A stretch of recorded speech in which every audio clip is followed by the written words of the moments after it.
job is to just ask questions. Ah, really? So sorry, what happened? The aggrieved person is going to talk. Don't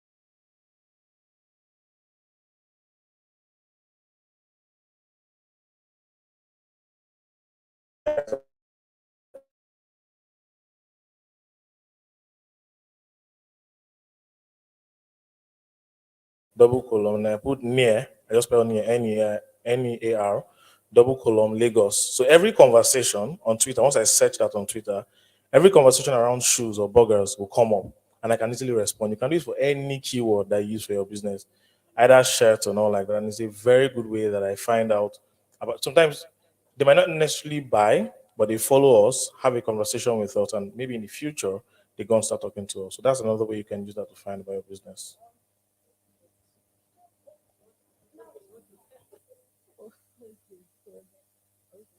All right, that was amazing. Please put your hands together for the panelists. I mean, we've heard a lot so far, both service-based businesses. You have people here that, they're career people, they have their businesses running as well. And we've heard from two different sides of, business. And please put your hands together once again. So it's been an amazing session so far. Can we Yeah, it's a wonderful team. I think you can do better by clapping more for them, please. It's just unfortunate we cannot allow you go now because a lot of people will have questions to ask you. And the moderator, you did a wonderful job, so there's nothing I can say anymore. Please put your hands together for our wonderful moderator. I like it that all of them were using the word or the phrase, my team. For all of us who are old school, I'm in my 50s, it's not my team, my workers. That was what it was. But the fact that you're using my team, it may be small, but it shows that you relate with them as partners in the progress that you're trying to achieve. And I like that very, very much. And also, I hope that as chief executive officers, you don't, as you're listening, you don't listen to the negative things and use that to punish your people. I'll give you an example. I was working somewhere at some point in my life, and someone was hired to come be a news reader. I'm a media person. And that person was doing a good job as far as I'm concerned. And one day the CEO just got up and said he was a bad reader. Why? After so many weeks, what we found out was that somebody randomly who had the number of the CEO sent a message, a text message to the CEO. That guy, I don't like his voice. He's not reading that like the last reader that was there before you employed him.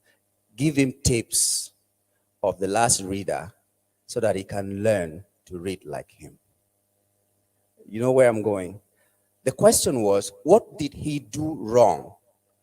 The only reason was that a random listener did not like his voice. He pronounced the words well. He had the right tone. He had the right pitch. He had everything right, but he didn't sound like the last person. And so he was sacked. I got to know about it, and I wasn't very comfortable. I left as well, because you never know. In a place like that, you never know who is the next person. So I do hope that if you're chief executive officers here, while you listen, you should also try to defend your people and let whatever punishment you're giving to them be such that they merit it, they deserve it. That's just my, like we say, my 10 kobo. Anyway, at this point, we'd like to welcome a few questions from all of you, and maybe like 5. So if you want, just 3. Moderator, I like you. 3 questions. So we have one hand up, so you'll be the first. If you know that you have a question, raise your hand now. We have the second person here. Can we have a lady so that we don't go into problems? We have a lady. So, sorry? I will take the mic to them. So let me begin with you, sir. You have the first They question. should also let us know who they're directing the question to, or if it's a general question. No, thank you. I may not be able to. I don't know who's going to help me out. Thank you. I want to really comment on everything that's been said. It's fantastic. Now, for um, young CEOs who have to do all the work by themselves, you have to be the product manager, you have to be the logistic manager, you have to be. How do you help yourself in a situation like this? Why, the economy is not very well. You can't even, like get more people or more earns since you are still in your early stage of the business. How do we cope with this situation? With the economy and everything. Thank you. Do you have a particular person you want to answer the question? Generally. Okay. Let me quickly say something before someone Okay. else contributes. I think to that I would say capacity building and maximizing technology, because everybody that is here today that probably has like two staff, three, four, five, six, seven, at some point they were the product manager, they were the one handing over to the dispatch rider, they were the product formulator. I would say that you just have to develop capacity to do all those things, yeah? Because at some point, by the time you grow, you will have people come on board your business. And when they come on board your business, you have done those things before. You know how it works. So you can give your 2 cents, okay, say, this is how I want to do it here, or this is my custom, this is my tradition. You have an experience doing that particular thing in your business. So I'll say capacity building. It is only just for a period of time. You have to do those things. If you don't have the funds, if you can't do those things, you can't say because of that you will stop doing the business. So you have to develop capacity. If you are 2 gig, you have to make yourself 1 terabyte. Conscious effort. You go for courses, take courses, and maximize technology. There are tools that you can use today. Google has done different things that you can use to do this one. You automate your processes. You automate your posts. As I'm seated here, I have my post automated till the end of February. I don't wake up anytime to post anything because technology is there. And now use that time because time is very important. Okay, so by the time you're maximizing technology, you are doing all these things simultaneously, and you never know. Before you know, you are comfortable. Before you couldn't do it. Why? Because you're like, I can't do it. It's too much. But then you develop capacity and you maximize technology. Very important. That'll be my advice for you. Thank you. If you don't mind, I'd like to add as well. I think for me, I think she's absolutely right with the assertions that she made. I think also is the fact that as a young, please let me see the face of the person as well. As a young CEO, I think it's an everyday thing because when you started the business, you were the face of the business, right? You were the one talking to people. People were more like it's your journey that they were following. So even when you are established as a business, trust me, it doesn't end, right? You are still the gate man of your business. You are still the delivery person. Because on the day that that business would face a negative PR, your name will be the first thing out. Did you understand what I'm trying to explain? So yes, you just have to be there 24/7. And I think another thing that also helps is the experts that you have in the industry that serve, maybe let me not use mentor, but I serve as your guide. Do you understand? People that you look up to. They could be your friends, they could be your senior colleagues, right? These people are very crucial and they are people that can actually help you out when you are facing some serious challenge. The people that you build in your network while you grow are very, very instrumental to how well your business will do and how you can even survive the biggest of crisis when it comes up. So basically, that's just my addition to what she has to say. Um, don't do business. That's the first advice I'll give you. Because I think all of us that do business is something wrong with us, but I mean, someone has to do it, right? To be honest, if anybody asks me, first thing anybody asks me about entrepreneurship, I'm like, yeah, I don't do business, so it's not for normal people. You will suffer, and that's the truth. But one thing I've learned so far is that, particularly at the early stage, there's this obsession with being perfect. You want to fix this, you want to fix that. You need to just segment your worries. And what works, is it bringing you the money at that point in time? Get the money first. That's the first thing. You have to survive. Survive first. As long as it's getting the money and it's not affecting your customer experience in a significant way, because no matter what, at the early stage, you will have some customer experience glitches and they'll be there. If you keep worrying about them, nothing will get done. So segment your worries, work on that one, get the maximum value you can get from that. Then you look at prioritize all the customer experience issues you have.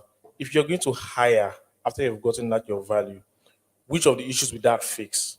Fix it one at a time. And I'm saying again, people use products that are available, not the most perfect products.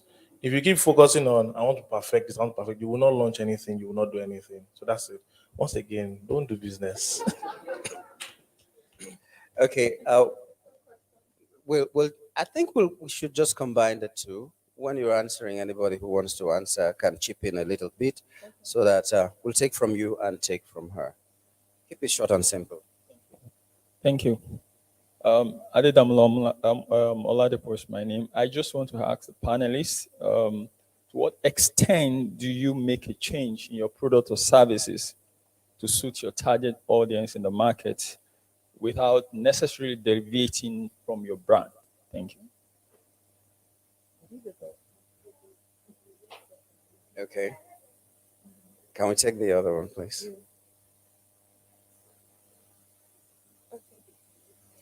So I'm just going to look at my notes so I don't ramble on. My name is Beverly. So I run a design company. We specialize in brand identity design and brand strategy. So basically, we help build that perceived value that you mentioned, right? Through design, storytelling, and research. So in my business, I don't compete with price. I compete with value. So I'm not someone that would describe my prices as affordable, right? So when I do get foreign clients, there's little to no struggle and negotiations. We jump right into the business and the project, and at the end of the day, they're satisfied.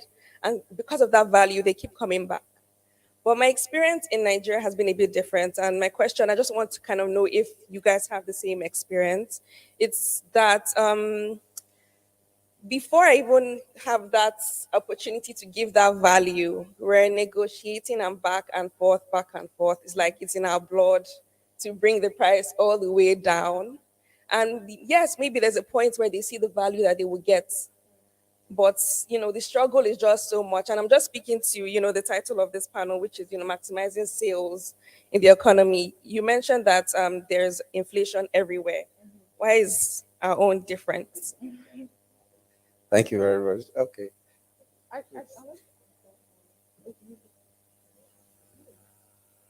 So I actually think that if you keep getting the people, I'm answering your question first.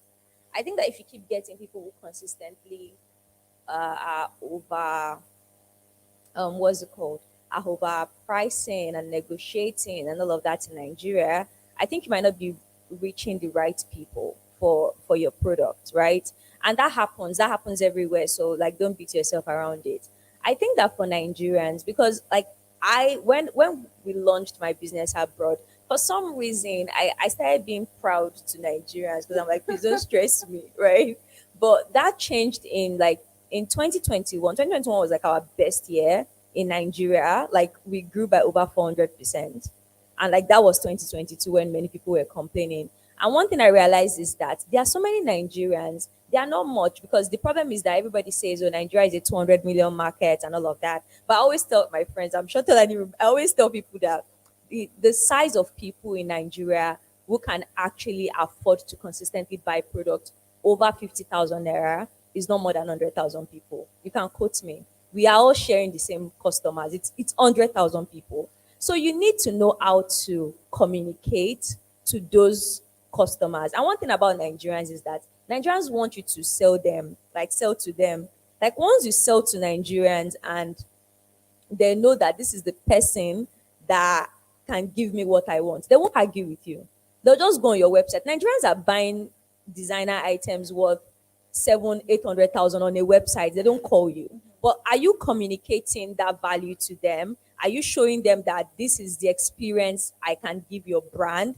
This is the level. Are you showing them the other people who are Nigerians who are benefiting what they have to say? So I think that is what you should first look at. Who are the people you are reaching with your message, and how can you convert those customers that can actually afford your services? So that's that. And then for Mr. Sorry, Adedamola.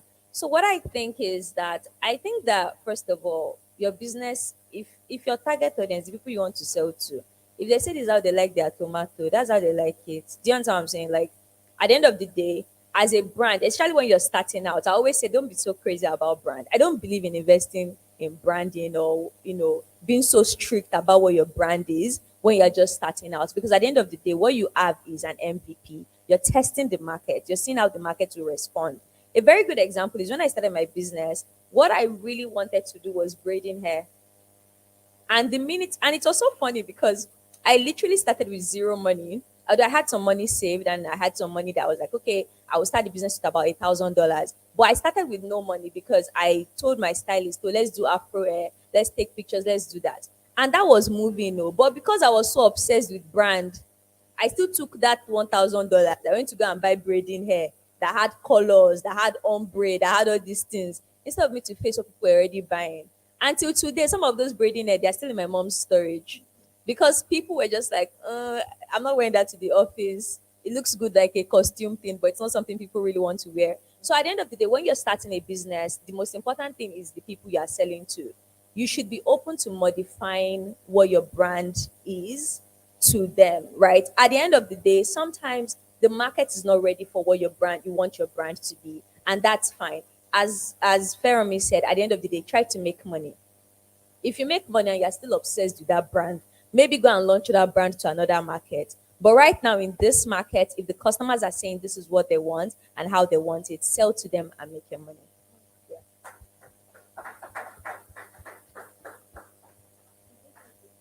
To the lady. So your target audience will always be the most important.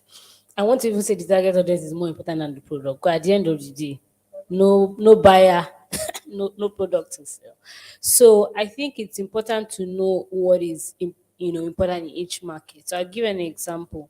Um, a Nigerian is going to watch a film that maybe 500 million was spent on, and they watch one that 20 million naira was spent on, and that's the one they will enjoy, the 20 million naira. Why? Because what's important to Nigerians is story, aesthetics. Like in film, this is an example. Aesthetics comes after, but in the US, in other markets, it's the whole package. I don't want to watch Spider cannot be cheap. It should be expensive. That's what I want. I want top Maverick. I want it should be. Do you get what I mean? So your product is as such because I'm also in that space. I'm in that space from a marketing point of view in terms of the premium product we sell, right? So knowing your audience, it's okay to know that 70% of your audience is foreign. It's okay to know that and accept that and provide. I mean, at the end of the day, you're here to make money, right? Does it really matter if it's Nigerians that? And you can also start to realize that there are a lot of Nigerians in diaspora that want to launch their businesses who understand the value of the product you offer. Then those are the people you should look for. Two, three, you need to know where to find your audience. Your audience might be on LinkedIn because what you have is that people who appreciate brand design and brand strategy are people who most likely have worked in the corporate world. So if you can decide to approach your advertising from that angle, referrals is also another very important part. Who are people who have used your businesses? And finally, she mentioned something, but I wanted to stretch on it, which is, are you telling your story? Telling your story is not about what you offer, but it's about the experiences that the people who have offered the services have had. What are their testimonials? Get them, go to their offices. You have those videos exactly. Those are the videos then you should promote. And if 90% of your audience is not here, then they're not here, and that's fine. Quick one. Quick one. So, can I have your question again? Yes, your question.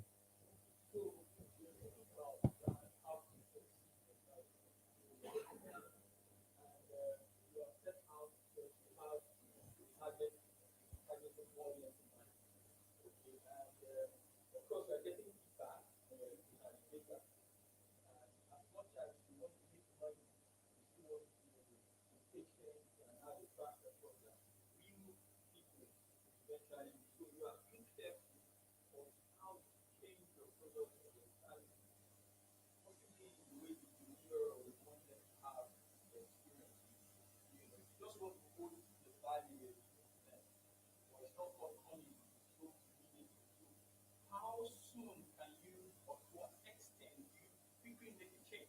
Because the first set of people or customers are making so much comment and Okay, so there's something in particularly when you're building a product, they say personas. This is my target persona. Right now, I lead products as a company, not just. If you come to me and tell me this is my target persona, I'll most likely throw your presentation out. And that's because I've started to understand that personas can become dynamic in the sense that you start out with this particular audience. I mean, Viagra, for example. What is being used for today is not what it was made for. You learn and you constantly adapt. As long as you are not killing the core of your business, you can adapt with your processes. Give, for example, churches. Churches started out with going out and standing on the roads, running concerts. Today they're organizing, there's wine press now. Everybody's talking about wine press. And some people are complaining on Twitter that wine press is taking away all the girls from clubs and everything like that.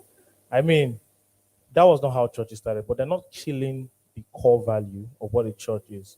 It is still there, but the approach is just different. You can consistently look at your audience, and what I'm trying to be very careful here is that a number of times we fall into the idea of trends.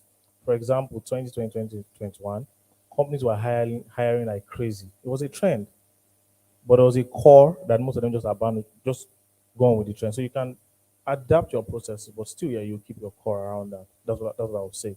Then for your branding part, there's no money in Nigeria. That's the first thing you must accept.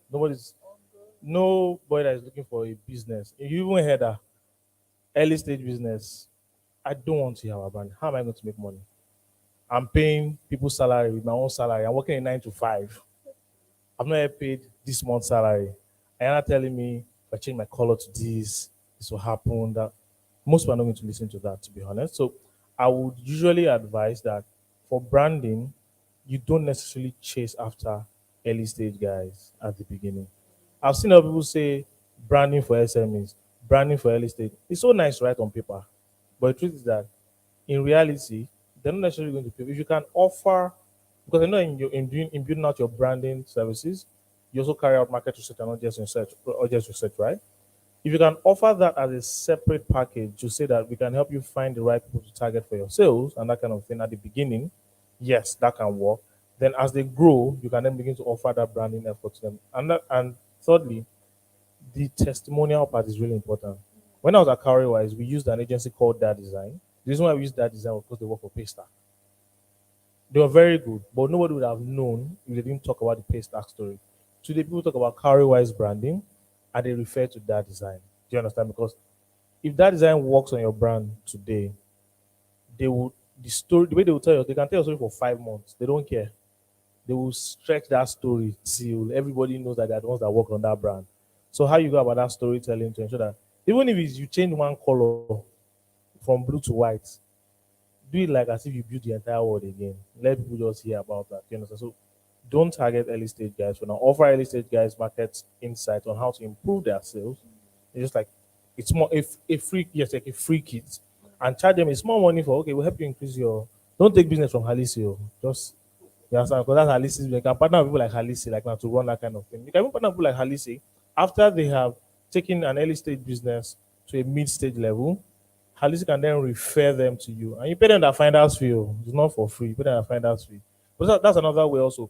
Partner with funds. There are a lot of startup funds that exist today, a number of them. Partner with them, offer an entry level stuff that's probably free or it almost costs close to nothing. Bring those people in. So, say for example, CC Hub might be hard, but I don't say free. Oh. Calm down. Don't do free. Oh. Let me explain what that. Yes, let me explain. Oh. I get what you're saying actually. It's good actually. But you know, like no, exactly. Okay, that's fine. Is that what you're doing? But if you're going to offer a free service in quotes, CC Hub might be very hard, but like those kind of funds, they consistently are giving out money to these brands, and it can come up as an add-on advantage. Like if you are getting funding from us, we also have a partnership with this branding agency. to offer you maybe your first 2 hours consulting free. And if you like what they do, you get maybe a 3% or a 5% discount and you move on from there. Because distribution is the main thing at the end of the day. Distribution to the right people. That's what will make sense. Thank you. Because of what you mentioned quickly, banks, they're very big. When I was Let's at the try to wrap it agency, up, please. yes, sorry, it's just going to be very Yeah, helpful to sorry. her. Banks generally have funds for SMEs and they're always meeting the SMEs. So if you can meet the like marketing directors or marketing managers of banks, you can get funds. You said? Aha. Exactly. FCMB and co. Access Bank, W Community. Yes, please. Just I think what I will just add is an experience from my person. One of the questions we asked. So he does invitation cards for weddings, birthdays, what name it. And he had that same problem. Like when people call him, right? When they call him, they ask, okay, how much is this? Can I get for the better price? And the major problem was for him was how to remove that negotiation off the table. And the fact that, like I said earlier, was that because he was the face of the business. So if you want to call his phone number when he's running Google Ads, for example, his number is there. So it's easy for people to call him and say, you know what, bro, Alpha, na Nigeria you day, reduce this cost for me. Do you understand? So what he did immediately after research was the fact that he removed that room for strenuous negotiations. So you need to find a way, either through technology. For example, you cannot get your customers going to Jumia, for example, and then you get them negotiating with the cost that Jumia is having there. Do you understand? It's not possible. When Halisi was running the ads, because I had partnered with Halisi from an Instagram ad that they did. The cost was fixed. When I called and said, "Oh, can I price this?" No, there was nothing like that. It was not on the table, and that answers the fact that some of the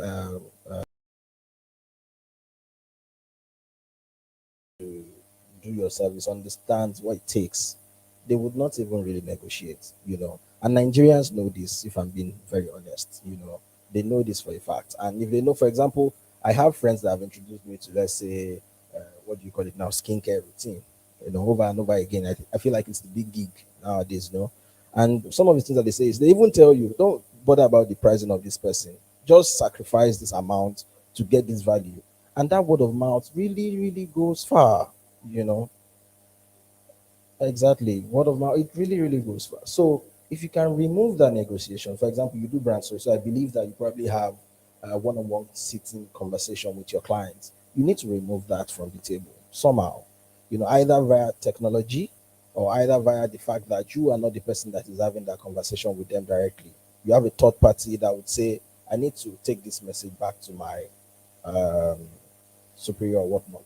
And then from there, because I have a real estate person that does that a lot. When they negotiate price on real estate, for example, it's the main CEO, but he will tell you that I need to take this back to my CEO. And by the time they send an email or whatnot, you are still bent on the same price. And you see that the person ends up paying that fee. Sorry, we're already going. Let me say I'm not trying to ask you to I'm leave, sorry. but keep it short, Let please. me say something. I coach people, and sometimes I do low ticket courses. I get them in my funnel. I will upsell them. What I would advise that you do is don't leave any money on the table. It's okay if your target audience is international. It's okay. You can focus on them. You know where to spend your money. You know that if I put my money on this particular group of people, I'm sure that like I would make my money. But let me tell you, in this Nigeria, the way the Indomie is doing normal pack, there's super pack, there's this. You have to create things that other people can, also like little things that we can afford. Don't leave any money on the table. It's okay. If that's what Nigerians want, give it to them. Sit down and look for something that you can create.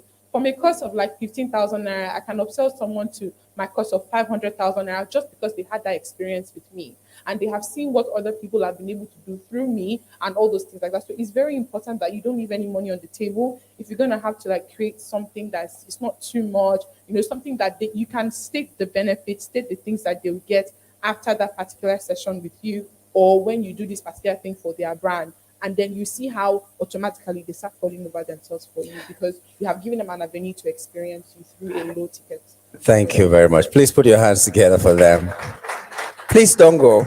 Please don't go. There's an activity that is coming up. I'd like to invite Alison.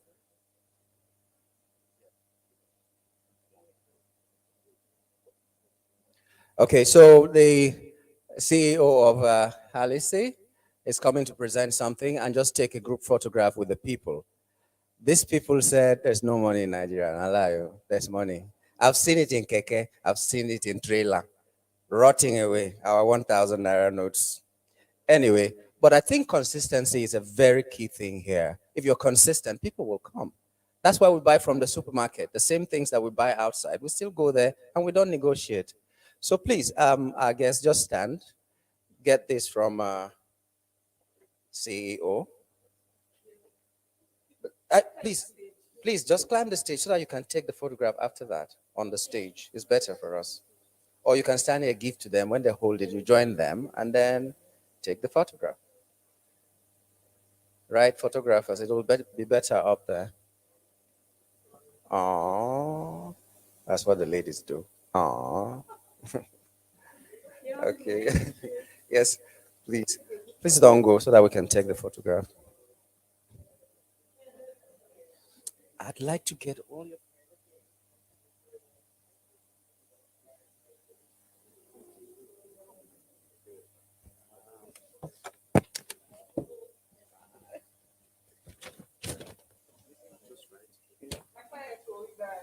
Please.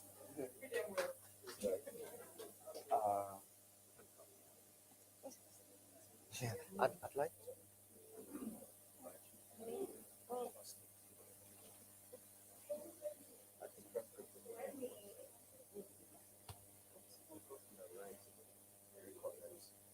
Really? You know, sleep. Now.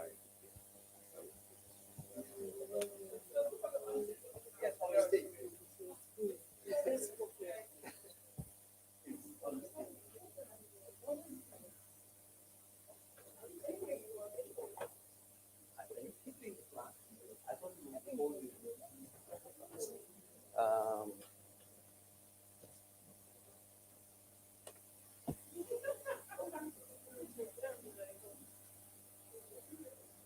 these are the real celebrities, all right? Every other person could be a celebrity. These are the celebrities. Yeah, okay. Okay. We missed one person. It's all right.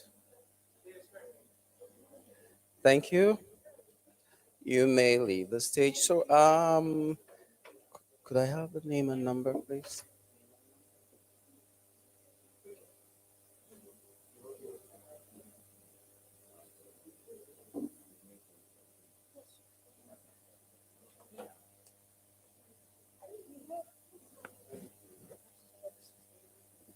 So please take your seats if you are standing just to exercise your legs because there's something else that is coming.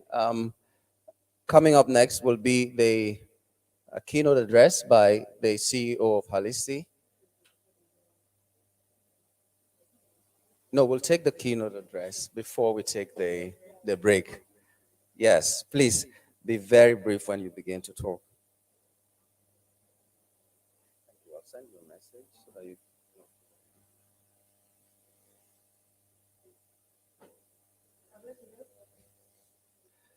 So, ladies and gentlemen, I do hope that you've learned a lot from the panel, and we're hoping that your businesses will blossom after now. We are going to also have another panel, but before then, we'll have the keynote address by the CEO of Halisi. Then we'll have tea break. After the tea break, we go into the second session that will have another panel talk to us, give us their experiences, and hope that we're going to take those experiences and apply them in our businesses. So if the CEO of Halisi is ready, would like to take your keynote address at this time.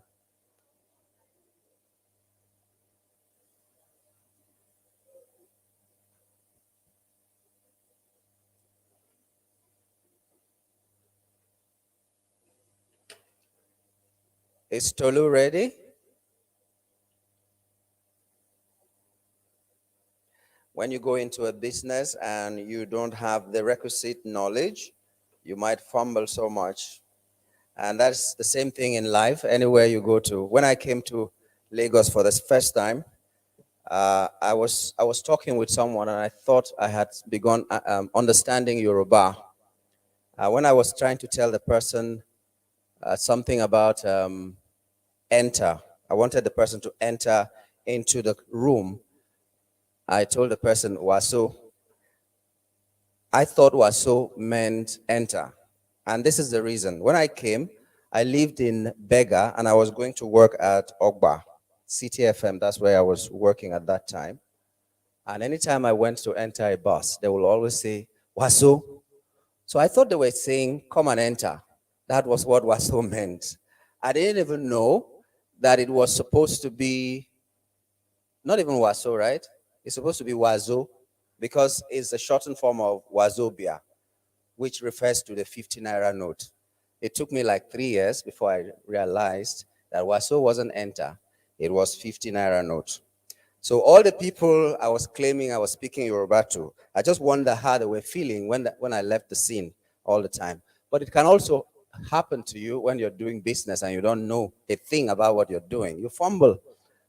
But when you get to know and understand the terrain, you will do better. So please let us put our hands together for the Chief Executive Officer of Halisi Consults, Tolani. Why do I keep calling you Tolu? And Daddy is here. You could slap me. Okay, please, welcome.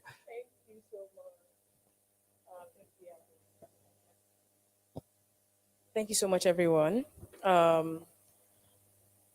Once again, thank you for honoring our invite. Thank you for being here and being present and engaging with our panelists. A round of applause for everyone that's present here. Please clap for yourselves. Thank you. Don't worry. I'll keep my keynote short because, tea break is next. So you get to take a break. My name is Tolani Thomas. I'm the founder of Halisi Consults, as you all know, and the convener of this event, the Halisi Business Seminar. This is our inaugural seminar. When I started the business, I thought that from year one, I'll be able to do a seminar, but, the economy was economy. So, but I'm glad that, we're finally able to put it together. In my introductory speech, I mentioned that I started this business 5 years ago. And when I started the business, while I was doing my research, I read that small businesses generally tend to only exist for 5 years. And after 5 years, most of them go under or they pack up. And, immediately I read, I said, go for it, that's not my portion. But I'm glad that, it's been 5 years today. Actually, 5 years this month that Halisi has been existing. And over the course of 5 years, we have served 250 small businesses and startups all over Nigeria, in Ghana, in Kenya, in the US, the UK, the UAE, India, most recently. And I'm very, very proud to say that, I built this business from scratch myself and it's still standing to today. So a round of applause for me. Special thank you to all our panelists that spoke. I found, the panel really insightful. They said some really sensible things that I feel people can take away and can be useful for their businesses as well. Thank you to the moderators and again to you, our guests. So today I will be speaking on building resilience in uncertain times, growth strategies for businesses in 2023. I will be focusing on the strategies that businesses should adopt in these unprecedented times because currently we're in precarious times, quote unquote, in Nigeria. And our country, Nigeria, is on the brink of an election that can literally make or break us as people, and especially as business owners. If you're not voting in this election and you're going to be around Nigeria, please try to vote or try to encourage someone around you to vote for the right person. We cannot ignore the impact of what the next decision of the next month's election is going to take on all our businesses of everyone present here. In fact, our next leader really dictates what is going to happen in Nigerian economy for the next probably 4 to 8 years. So it's a very, very important decision for us to all partake in, because I'm sure that on your way here, you went through traffic that was caused by 4Q, which is very absurd in a country that produces oil. And I'm sure the electricity in your house is as bad as mine. So I know that we all have similar problems. So we as business owners, we need to band as one to tackle these problems, to find solutions that can actually work for us to not only survive but to thrive in Nigeria today. So that being said, what I'm trying to say essentially is that we are all connected as business owners, as people. Everything that we do every day with our lives are connected. The time we wake up, the decision of whether you go to the gym in the morning or you don't, or if you eat healthy, it's all connected to who you are. And that's inevitably is connected to how you do your business, how you attend to clients, how you conduct your business generally. Essentially, what I'm saying is your daily habits make you who you are. I've seen that this goes a lot more deeper than just your daily habits. It goes as far back as when you were a child and the things that you saw that, inspired you, that made you passionate about what you're passionate about. So if you think back to when you were younger, think back to when you were just a child, you find that there are influences that influenced you to be the person you are today and to make the decision of whether or not to start a company or stay with your 9 to 5. All those influences are in your youth.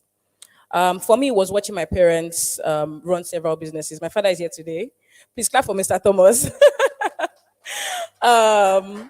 Yes. So growing up as a child, I watched my parents run several businesses all over the world. My father would probably be in the UK running a business. My mom would go to China to run another business, and so on and so forth. And as the firstborn child and the first daughter of 6 children, I was my mother's unofficial personal assistant. So I had a front row seat to what it took to run businesses and the numbers. I've been doing bookkeeping since I was 9 years old, and we paid this person 10,000 naira yesterday. We paid this person 2,000 naira today. It was my job to make sure that it was well documented. So I had a front row seat to what it took to run a business and little things that can make or break your business if you don't do them. And that experience made me, an entrepreneur because I did work 9 to 5. I tried to work 9 to 5 in I think 2, 3 places. It did not work. And I ended up following my passion, which is to launch a business that would help other businesses. And as at the time when the idea came in my head, it did not make sense. That why do you have a business to help other businesses? Why don't you just buy and sell like everybody else? I do buy and sell. I mean, I have other businesses that do buying and selling, but the main business, which is the consulting business, which has been my bread and butter for the past 5 years. I got here because I had a passion to make an impact on businesses all over the world. And, I pray by God's grace that I can achieve my mission. Thank you very much. So, thank you for that. The influence of my parents obviously propelled me to become an entrepreneur and seeing the things I saw around me. And I saw that I could literally build the exact life I wanted by taking my destiny to my own hands, and every day I wake up, go for it and decide to build my business, help people around me, and so on and so forth. When I was in secondary school, my principal used to say heaven only helps those who help themselves. As Nigerians, we tend to wait for help. We believe that there's a helper coming. There's no helper coming. Let me just break that to you. The only helper that is coming for you is looking at you in your mirror. If you don't help yourself, there's no miracle coming. So yeah, I took my destiny into my hands literally, and I started my business. And taking the leap to start your business is one of the scariest things in the world. It's a very lonely experience. You might have people around you, but you are doing it alone. You might have a lot of people saying, "Oh, do it," but they're not there every day. They're not there when you wake up 6 a.m. and say, "How am I going to pay salary this month?" They're not there when your Facebook ad finish running and you're like, your card is not working. your bank has stopped accepting I'll be letting you pay for Facebook ads to market your business. So it's very, very risky, and it's also very, very rewarding. And I hope that everyone here today reaps the reward that comes from having your own business and doing the hard work of running it in Jesus' name. So yeah, if you're willing to do the work, it's super hard, but the rewards are bountiful. For me, in 2023, the main word is resilience. Because I've read all the PwC reports, I've read all the KPMG reports, I've read everything. It's looking bleak worldwide, and it's not just Nigeria. In the US, in the UK, everywhere they are going through it. The global economy is we're already in recession, but the G12, G8, whoever, they're trying their best to not let us get into recession, but it is happening. Inflation is at an all-time high. I was speaking to a client the other day from Kenya, and he said, "Oh, the inflation in Nigeria is not that bad; it's just double digits." I said, "Hold on, let me check." Today, it was 20.1%. So the inflation is at an all-time high. It looks like there's no hope of it, changing anytime soon. It's going to get higher and higher from the look of things. That being said, I don't believe as business owners that we should deter from doing our best to make it work for us, or to try to break even in our businesses and make profits, and also try everything that we can to grow and survive in this very, very difficult economy. I honestly believe that if you can do business in Nigeria, you can do business anywhere in the world. I mean, you might need to adapt to their own methods, but I believe that if you can do business in Nigeria, you will thrive in other places in the world. So that goes a long way to show the resilience of the Nigerian business owner spirit. And I wish everyone here the very best in running their businesses. So very quickly, I'm going to share some strategies that I used at the beginning of my business that I'm still using 5 years after today. The number one thing that I did when I started my business is that I had an email list. So every day when I woke up, after I quit my 9 to 5, I need to tell you a story of why I quit my 9 to 5. I was really, really good at my job. I was a business developer. I was a business development officer at an oil and gas servicing company. I was so good at my job that even though I was the third ranking officer in that role, like I was the lowest person in that role, my bosses would send me for meeting in Abuja at NMPC.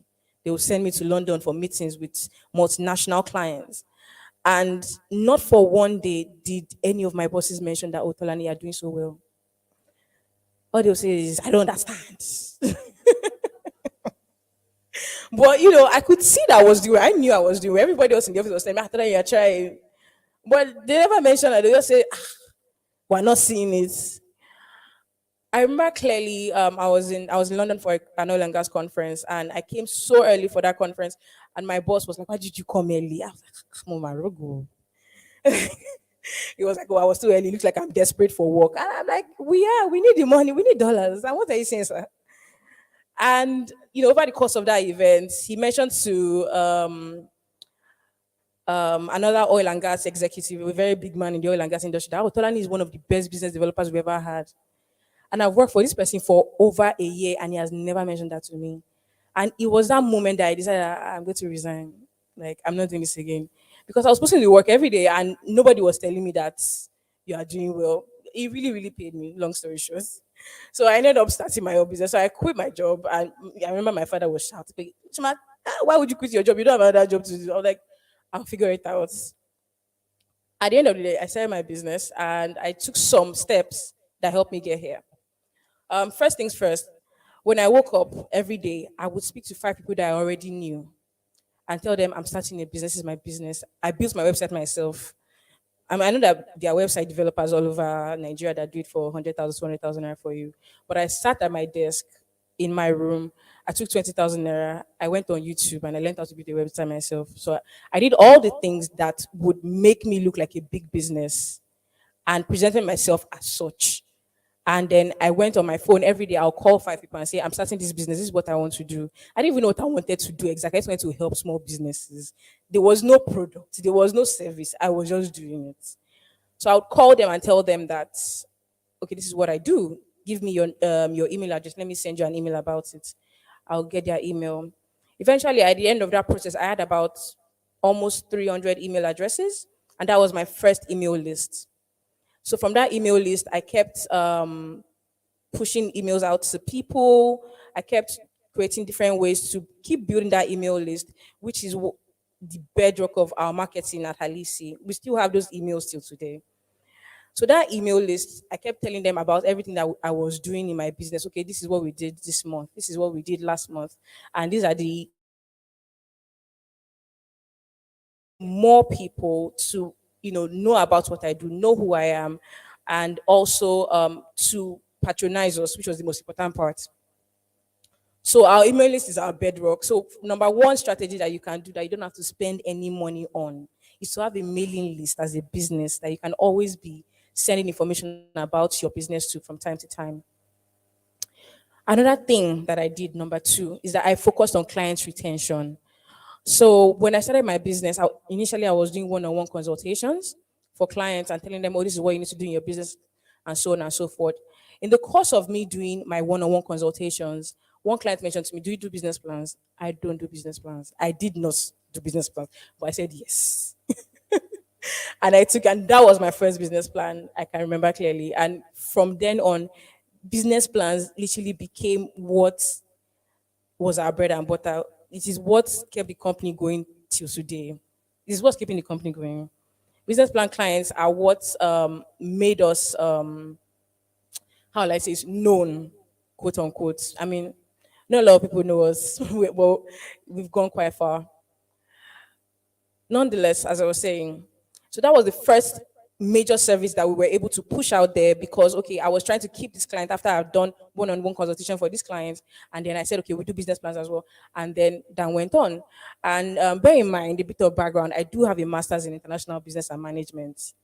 Paid for by my father. That's always reminding me that they pay for masters. So yeah, so my knowledge from my masters, going online, taking courses, developing myself helped me to find different ways where I could keep my clients with us and keep going to the next level. So from business plans, we moved to marketing. We started doing marketing services for clients. For marketing service from clients, we started doing financing advisory. So we started helping clients that needed financing raise money for their businesses. And that's been working so far, and we're thankful to God. The next thing that we did was we started working on our network. So I'm very good at networking. I can go to an event, I don't know anybody, I'll talk to everybody in that room that day before I go, and I must get their number. I'm very good at it. So I leverage on that strength. I really leveraged on it, and I use that to build a really strong referral network. There are months that I don't run ads on Instagram, or there are months that we don't do any serious form of marketing. But someone will call me that, Tolani, I have a job for you. Because everywhere I go, I'll tell you what I do. My name is Tolani Thomas. I'm the founder of Halisi Consults, where businesses launch, grow, and thrive. You can contact us for your business plans, for our marketing service, or your financing advice, straight to the point. I give elevator speech. I know one day, even if that person doesn't call me for themselves, they'll say, oh, I know one babe that does this. And that referral network, in fact, I cannot tell you how far it has gone. It literally took me global. It literally got me clients in different markets. And I'm also very thankful for that. So my referral network is one of the biggest supporters of my company. And I'm asking everyone here to do that. They should refer me to just one client. I'm not asking too much. They should refer me to just one person. Then also after that, after the major things that I've done, I looked at the marketing strategies that work for us. So after, the mailing list, the referral network, running social media ads, social media, we were really pushing and everything. I'm sure somebody here has seen my video where I'm literally saying, come and do business plan. So yeah, we looked at strategies that work for us, and we keep trying new things from time to time. So whenever I hear there's this new strategy that people are doing, I try to look for a way to adopt it to my business. First things first. And I also don't ignore the marketing strategies that worked for me in the past. So I look at marketing strategies based on return on investment. If we invest $100 on Instagram ads or Facebook ads, and it brings us X amount of money, I'm not telling you, um, we will keep doing it, obviously. But if we try something and we see it doesn't work, we move on to the next thing, right? So I review marketing strategies, or we review marketing strategies as a company based on return on investment. And I always advise all clients and all businesses to do the same. We also, from time to time, based on what our existing clients want or what they require, we adopt new services, or we create new services based on, keeping that client, coming back to us. And also, because of our mission is to help businesses launch, grow, and thrive.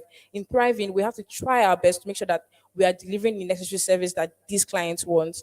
So offering, creating new offerings led us to creating our market research service, which is really doing quite well till today. So from time to time, I send out, emails to existing customers to tell them about the new promotions or the new things that we're doing in our business today. I'm sure my clients here will say that they've gotten the email where we talk about introducing them to organizations that can get them financing for as high as 500 million naira. So everyone that subscribes to our, I like how Remy looked up. Everyone that subscribes to our mailing list always gets that email. So another thing that I would advise businesses to do in 2023 is to learn and adapt to new technologies as they launch. I'm sure everyone that's on social media today has seen AI, this one AI, that one AI, what's that thing called Chat GPT. Every day on my Twitter, I'm seeing something AI. Someone is writing a thread, and I'm like, I'm sure this person that writes a thread does not know what he's even talking about. But it's buzzing enough for me to pay attention to it and to take time to go and try to understand what it means and what it would mean for my business and how I can apply it to my business, because the world changes every day. I'm sure maybe 500 years ago they came out with telephone and people were ignoring it. I've actually seen documentaries where people were saying, "Oh, they don't want to use the telephone. It's like having the devil in the house or something silly." And some people did. Some businesses used that telephone, started calling everybody in the phone book to market themselves, and it worked for them. What that business do? They adopted to a new technology that came out. Same with what is happening today. AI is out. I've not found a way to adopt it to my businesses, but I will find a way. So learn and adapt to new technologies as they launch. Don't be left behind. Um, Last but not least, this one is very major. A lot of businesses these days, and interacting with clients, speaking with customers of those clients as well. You see from time to time that customers want to see the owner of the business. I don't know if there's anybody here that reckons with that, especially for service businesses. Sometimes for product businesses, they want to know who the person is that owns this business and how they're able to do what they do. And sometimes they might not want to buy for you, but those people, they are your ambassadors. So I would advise, I mean, it's not the word of God, but it's my word. I would advise that you should try and establish credibility as a business with video content or once in a while sharing your story on your marketing channels so that people can connect to the owner of the business, so that people can see that, okay, this is the face behind the business, and that helps them have some form of trust, or helps build their trust, because I mean we operate in a very low trust society. We operate in Nigeria. I'm sure we all see that this is what I ordered, this is what I got story from on social media from time to time. Um, Sometimes when clients reach out to you, or when customers try to order, they are harassing your customer service person and saying, "Oh, are you people sure, or is this a lie?" You can avoid all of that by building credibility, by establishing the trust before you need to establish the trust. So just to recap, build your mailing list. And you need to find ways to expand that mailing list from time to time and share information about your business with that mailing list. Number two was focus on client retention. So look for new ways to make your clients happy. Your clients already came to you, they already trust you, they've already given you money. So find a way to keep collecting the money. Yes? Amen. So number three was build a strong referral network. So for some entrepreneurs, it might be hard to come out of your shell and go to events and start talking to everybody inside. For me, it worked.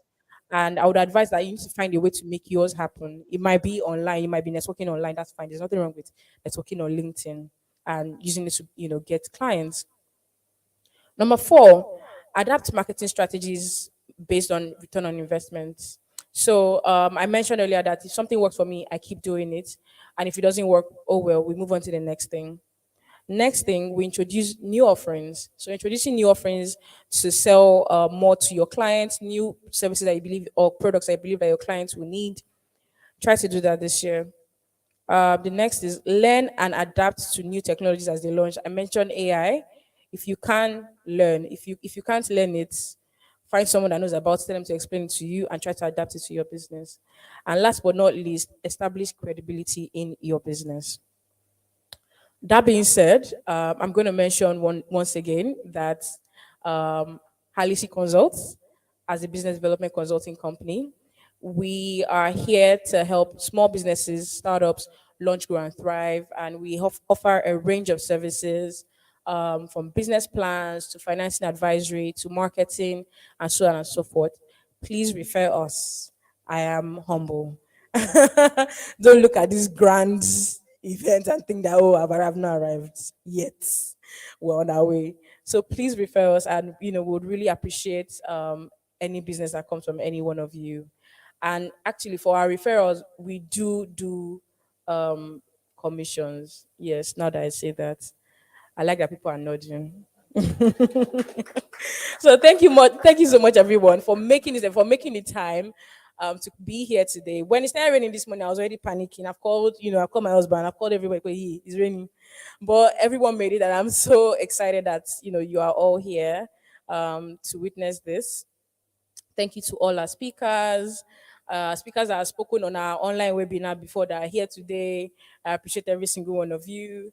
Thank you to our guests that signed up and made it. Thank you to my parents for raising an amazing daughter. Hi, mommy.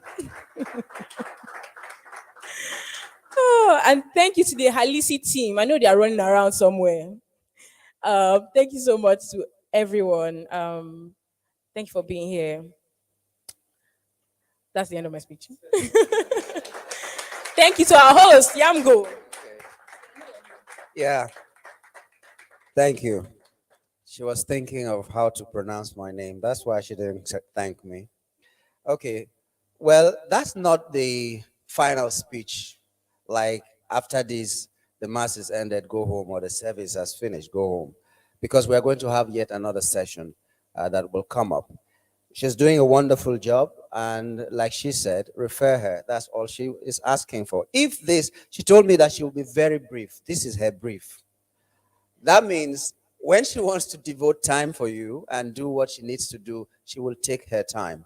So if you need advice, you need everything, you let her know. Halisi will be here. Like I said, this is the second time I'm meeting her, and I'm just loving it. So I hope that you are going to get more from this as we prepare for the next panel. In the meantime, we'll take a short break. It's supposed to be for 30 minutes, but I'm hoping we can make it in 20 minutes. Tea break. So you just go back there, get what you need to get, and in 20 minutes time, we're back here to hear from another panel that will be giving us a lot to take home. So 20 minutes from now on. Thank you very much.